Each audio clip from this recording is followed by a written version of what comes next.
الحمد لله وحده والصلاة والسلام على من لا نبي بعده أما بعد فأعوذ بالله من الشيطان الرجيم بسم الله الرحمن الرحيم يا أيها الذين آمنوا كتب عليكم الصيام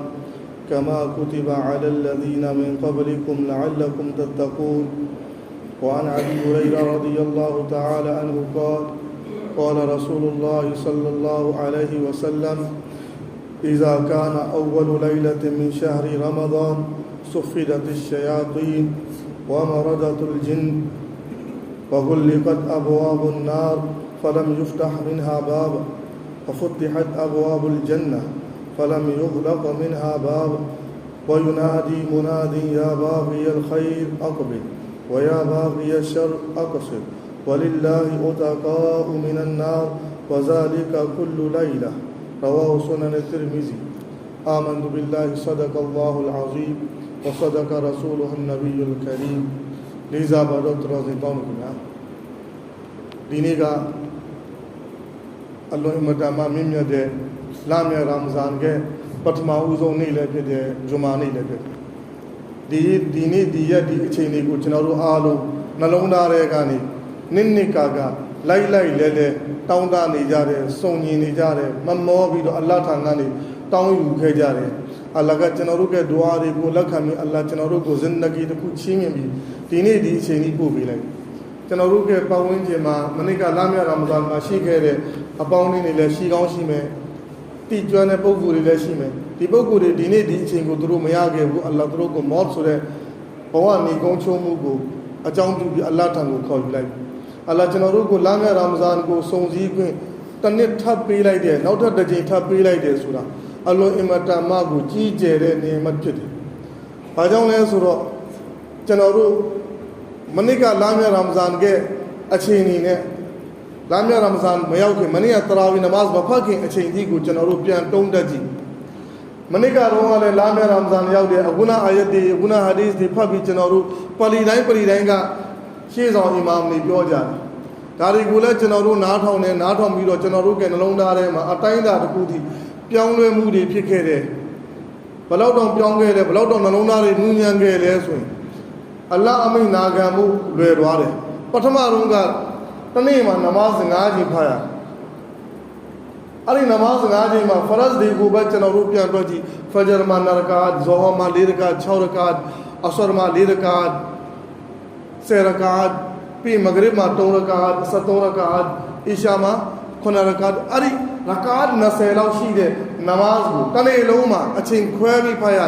चनारू फबो दो अखा खेरी फिकेरे पींगुरी फिकेरे मलुए गुगे दावी में लामिया रमजान मने का याउदे अच्छे मा चनारू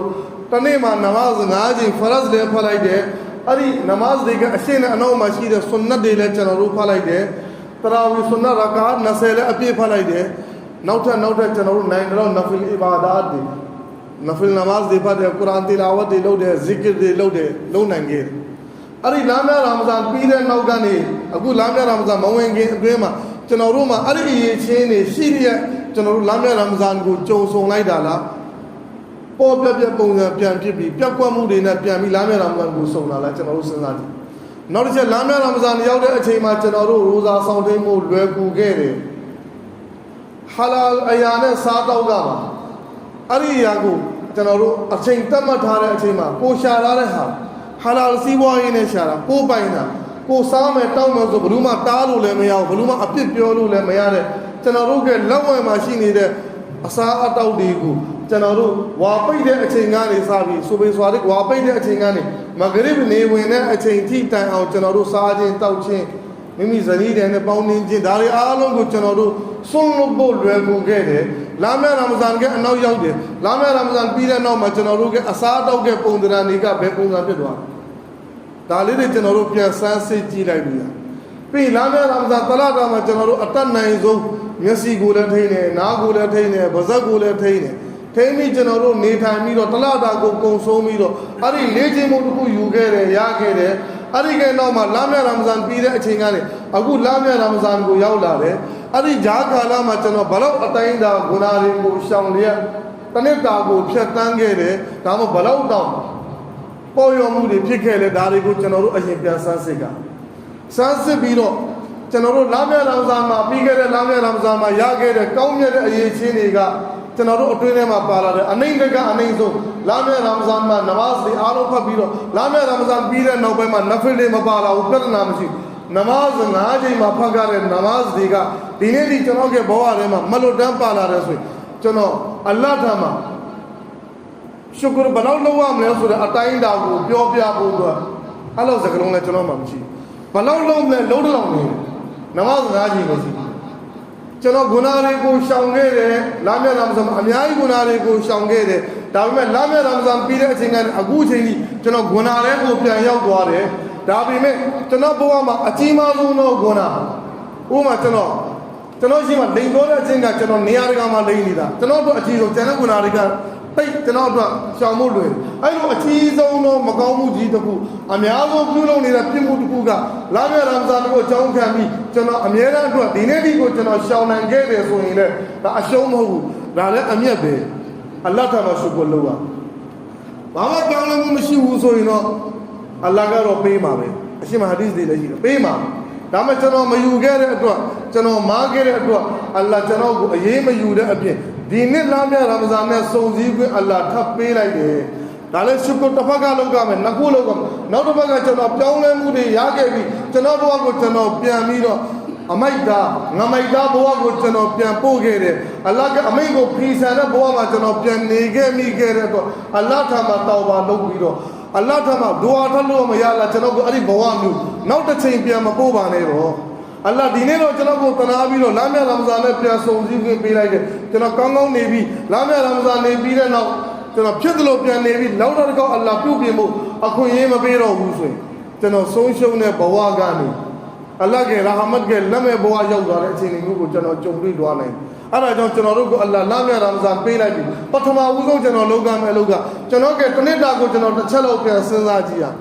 ဘာတွေကိုပြင်ဖို့လို့လဲအဲ့ဒါတွေကိုအလေးထားပြီးတော့ကျွန်တော်ပြင်ရမယ်ဘယ်အရာတွေမှာကျွန်တော်ကျင့်သုံးတဲ့နေရာမှာပေါ့ရော့လဲအဲ့ဒါတွေကိုအလေးထားပြီးဒီဇိုင်းမမတ်ဂရုစိုက်ပြီးကျွန်တော်လုပ်ဖို့အတွက်လိုအပ်တယ်အဲ့တော့လာမြတ်ရမ်ဇာန်နဲ့ကြုံဆုံလာပြီဆိုတော့အလ္လာဟ်ကကျွန်တော်တို့ကိုသတိပြန်ပြီးတယ်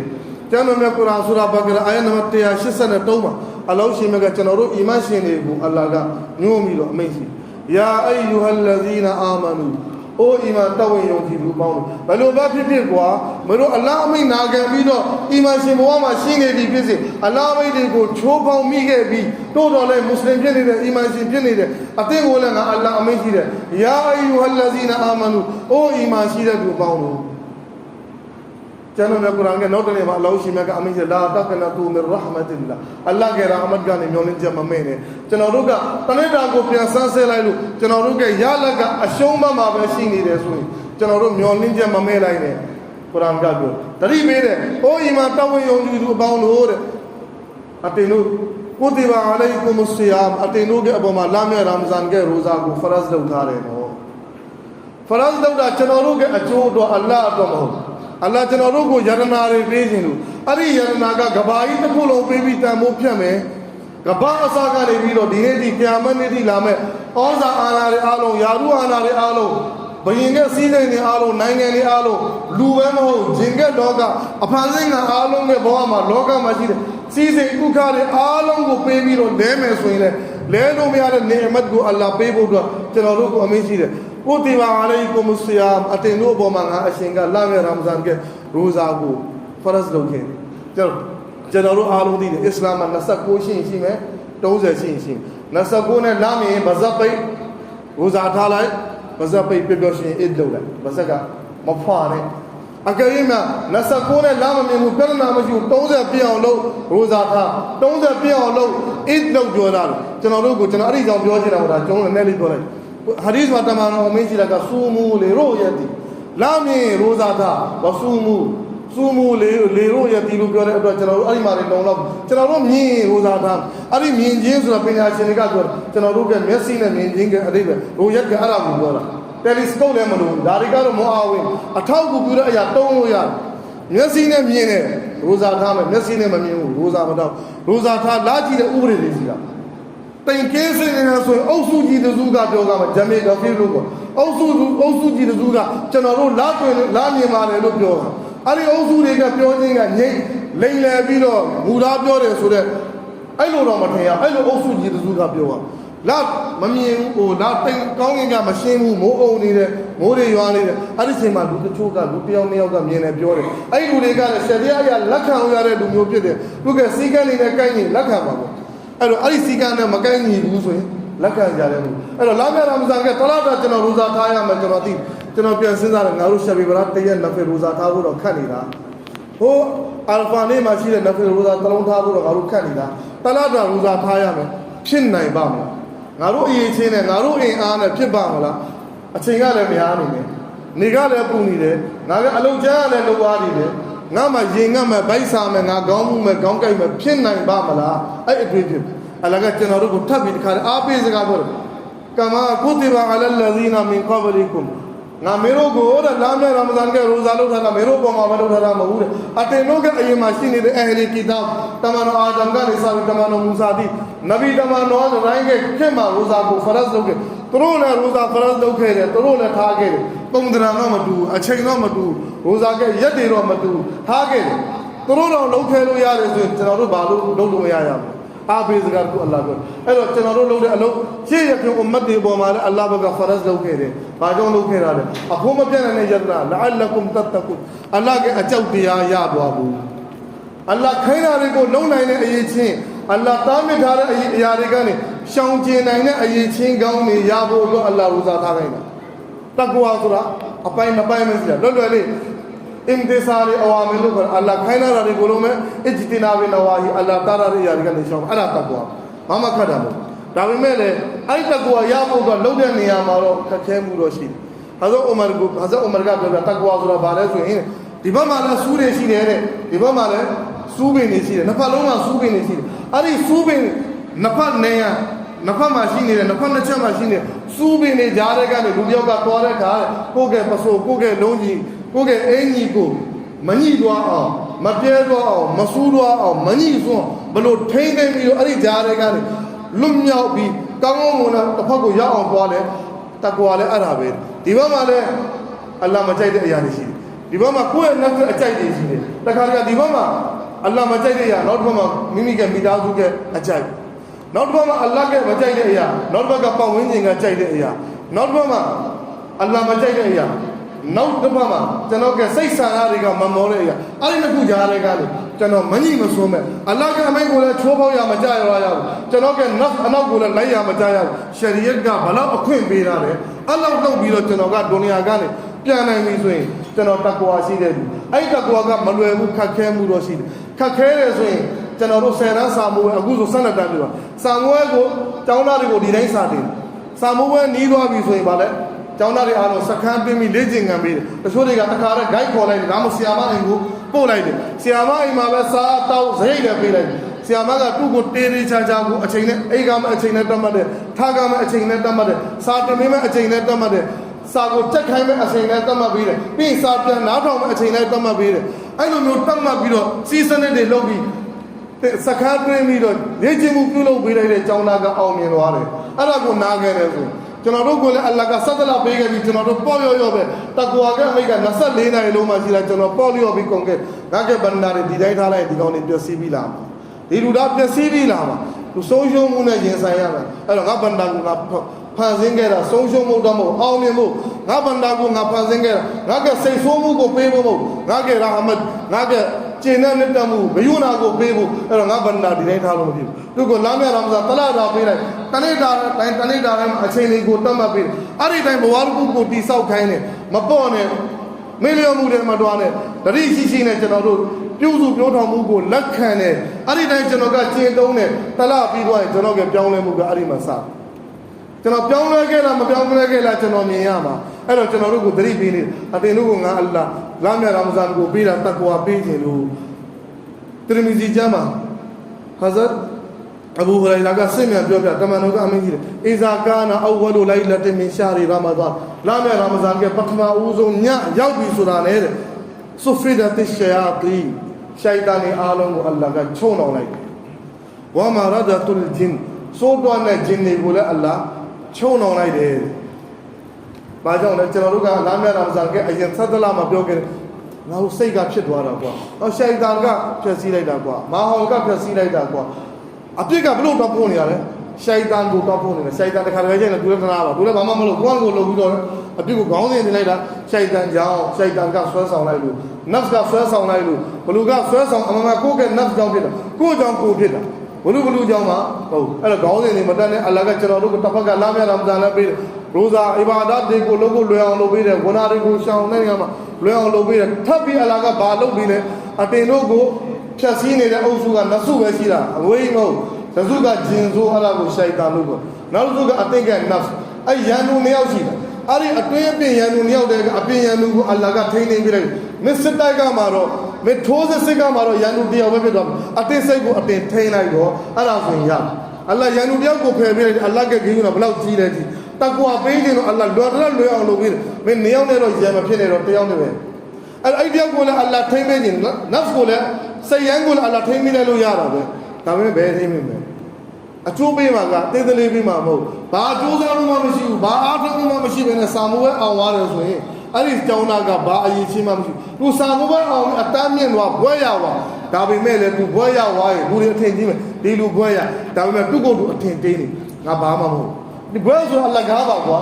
ဒီပညာဆိုအလကားပါကွာဘာကြောင့်အလကားရတော့ပေါ်လေးရတာတန်မိုးမဲဆိုတော့တန်မိုးမဲနေအဲ့တော့အလ္လာဟ်ကလည်းကျွန်တော်ကိုတန်မိုးနည်းနည်းလေးသိဖို့တော့ရန်သူနှစ်ယောက်တည်းကတယောက်ကိုအလ္လာဟ်တိမ့်ပေးလိုက်တယ်အလ္လာဟ်ချုံအောင်ပေးလိုက်မင်းတယောက်တည်းနဲ့ပဲနိုင်အောင်တိုက်လိုက်အဲ့ဒီမှာနိုင်ပြီဆိုရင်မင်းအမြဲတမ်းနိုင်တယ်အဲ့ဒီမှာရှုံးပြီဆိုရင်တော့မတွေးရစရာပဲအဲ့ဒါကြောင့်ကျွန်တော်တို့ကအလ္လာဟ်ကရှိုက်တန်ကိုပထမဦးဆုံးညမှာပဲအလ္လာဟ်ထိန်းသိမ်းလိုက်တယ်ဝဂုလကတ်အဘဝဘ်နာဂျဟန္နမ်ကတကားရီအားလုံးကိုအလ္လာဟ်ပိတ်လိုက်တယ်فلم يفتح منها باب جهنم के दगा दबाव में अल्लाह मुफैरा आलम को अल्लाह पे लाई दे दे वफुतिहत अबवाबुल जन्नह जन्नत के दगार आलम को फैला रहे फलम युगलक मिनहा बाब जन्नत के दगा तकुमा पैठा रहा है मशीन जन्नत का अको फैला जन्नत को यौम अमल के आलम को अल्लाह लोगों को फैल दे रहा है जहन्नम के अमल दे को यौम से नहीं यार आलम ने चलो लोगों को तासी भी रहा है लोग मुझे भी रहा है डाले चलो को चलो मप्पी मैंने सब दुआएं चलो मैं दे दूँगी तो तमानों का अमीर है वो युनादी मुनादी अल्लाह थांगा ने बोले ट्वे जोड़े को गुड़ियों का ट्वे जोड़े या बागी अल खैर अकबिल काउ मुझे को सानाशी दे लूँ काउ या काउ जो मिमी को मिमी क्यों भी मैं सुरा सानाशी दे लूँ ना अल्लाह के पी वाले बंदा के दुआया ना तमानों के सिम्मन उम्मती के दुआया में अल्लाह चेना दे बंदा दियो के दुआ में तमानों के दीन अदाय शब गाने तू दियो के दुआया में तमानों के सुन्ना अदाय शब गाने तू दियो फिर चेने अयो सानाशी दे तू दे अकबिल मेरे मन्नाऊ नी ने रो नो अशे दूर जाओ सीधा ये खा जाए अशे ने गाँव बालो गए ना अशे दो बिता गए ना वो बल को बनाओ को दो में यंदू का अल्लाह नौ सौ में यंदू का सो शो नहीं अरे तमानों का लेकिन और मेरे माँ सानाशी को बदलू बालू डालो तो जब तक साना नारी लू गाँव पे मुस्लिम गाँव तो है ना वेरी लू गाँव पे लू गाँव में भी घुसे मैंने चल बस गाँव में दिया ना भी लू पे मैं सुना बयानों में बोला ना भी बोला से यार अच्छे माठाई ने लू पे चलो का लू में उला लू में हो लू बे पकोन को जामा गाँव पाउडे लू बे लशी दे नन बसी दे चरौन बसी दे लू बे नलौना ने का बहीमिया लोग बोला त्रेसा ने का अयेशे सी लोबा के अयेशे सी लूट बाग को ठीक है लोग अयेशे त्रेसा के मशीन अयेशे ने सी अरे अयेशे ने का चलो लोग नलौना रे मा के आओ नहीं रे खा जब लू खाना है लू त्रेसा चलो लोग अरे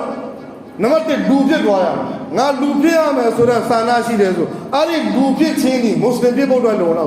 अरे लूपे चीनी मोमेन भी बोल रहे हो अरे लूपीदा चीनी लूपे चीनी जन्नती भी बोल रहे हो अरे लूपे चीनी अल्लाह के चीने नित्य मुँह रहे हो चलो इबादत भी अन्याय होगा नमाज देने अन्याय तहज्जुद भी अन्याय अव्वाब भी अन्याय नफिल सदकारी अन्याय काऊ भी अन्याय लोग लूरे को ठीक है और लोग ऐ तो कुगा ने जहन्नम या बुगा लोना अरे जाओ लूगा लूपी वो ये जीना अरे चलो लोग नौंडा रे नमते गाड़ी लूपीदा द्वाया सिम में लूरा दे ओपेगा लू जो पूरे लूरा दे ओपिया ईमान से मैं भी महाराजा को लूरे वो जो पूरे लूपिया ये सिंगा लू चिंगे ने पीसों ने लूटिया ओपिया में मुस्लिम गांव दिया ओपिया में उम्मती गांव दिया ओपिया में सूरह सानाशी अकबिल अशे को दो चलो लोग अल्लाह का कोई भी नहीं वो या बाकी शर अकसिद အစိုးတွေကိုပဲလိုလားနေတာအများနဲ့ဘလူကိုခွင်ရရမယ်ဘလူရှက်နေဘာမှမဘလူကိုကြော်ရမယ်ခွာဒါတွေပဲထိုင်စဉ်းစားနေတယ်အဲ့ဒီဆန္ဒပဲရှိနေတယ်ဆိုရင်တမန်တော်ကတရိပ်ပြီးအကွဆွေမရက်တန်းကရက်လိုက်တော့နော်အရှိမတိုးအရှိသွားရင်ပြက်စီးမှာပြီးတော့တမန်တော်ကဘာအမင်းရှိလဲဆိုတော့ဝလိလာဟီဥတကာအူမင်န်နာဝဇာလီကကုလူလိုက်ဒီလမ်းမြရာမဇန်ကတညတိုင်းမှာတဲ့တရက်ပဲမဟုတ်နော်ပထမဦးဆုံးညပဲမဟုတ်တညတိုင်းမှာအလောင်းရှင်မြတ်ဘက်ကနေဂျဟန္နမ်ကြနေလူဂျဟန္နမ်ကနေလွတ်မြောက်မှုပေးတယ်အဲ့တော့ကျွန်တော်တို့ကဘာသင်္ကားစွာပေးနေတာလဲအလ္လာဟ်ကတစ်ဖက်ကဂျဟန္နမ်ကြနေတဲ့အလ္လာဟ်ရဲ့ဘန္တာတွေကိုအီမာန်ရှိခြင်းကိုအကြောင်းခံပြီးတမန်တော်ရဲ့အွမ်မတ်ဖြစ်ခြင်းကိုအကြောင်းခံပြီးအလ္လာဟ်ကငါ့ရဲ့ဘန္တာပဲကွာသနာပြီးအလ္လာဟ်ဂျဟန္နမ်ကနေလွတ်နေတဲ့အချိန်မှာကျွန်တော်တို့ကအဲ့ဒီညဒီမှာအလ္လာဟ်အမိန့်ခီးဆန်ပြီးဝနာတွေကိုလှုပ်ပြီးတွိုင်းခက်ကြမ်းစလုံးပြောမယ်အရှိကလူကိုပြောအောင်ကိုကျွန်တော်လောက်သေခြင်းဆိုးမဲ့လူနောက်တစ်ယောက်မရှိဘူးကျွန်တော်လောက်ဘဝပြတ်မဲ့လူနောက်တစ်ယောက်မရှိဘူးအဲ့ဒါကြောင့်ကျွန်တော်တို့ဘာလုပ်တင်လဲနေ့အချိန်မှာတော့လူအများနဲ့နေရတယ်မဟာဟော်ကောင်းတဲ့အားလုံးကအုတ်ထုပ်တွေဆောင်းလာတယ်ဈေးမှာလည်းအုတ်ထုပ်လမ်းမှာလည်းအုတ်ထုပ်ကားပေါ်တွိုင်းလည်းအုတ်ထုပ်ပပအားလုံးရှိတယ်မဟာဟော်တစ်ခုရှိတော့ကျွန်တော်လည်းကောင်းလိုက်တယ်ညအချိန်မှာဘာမဟာဟော်မှမရှိဘူးလက်ထဲမှာဖုန်းတစ်လုံးပဲရှိအဲ့ဒီအချိန်မှာလည်းကျွန်တော်ကဝနာကိုဖုန်းနဲ့ကိုနဲ့ပဲလေတော့တတိယလူမရှိဘူးအဲ့တော့အဲ့ဒီအချိန်မှာ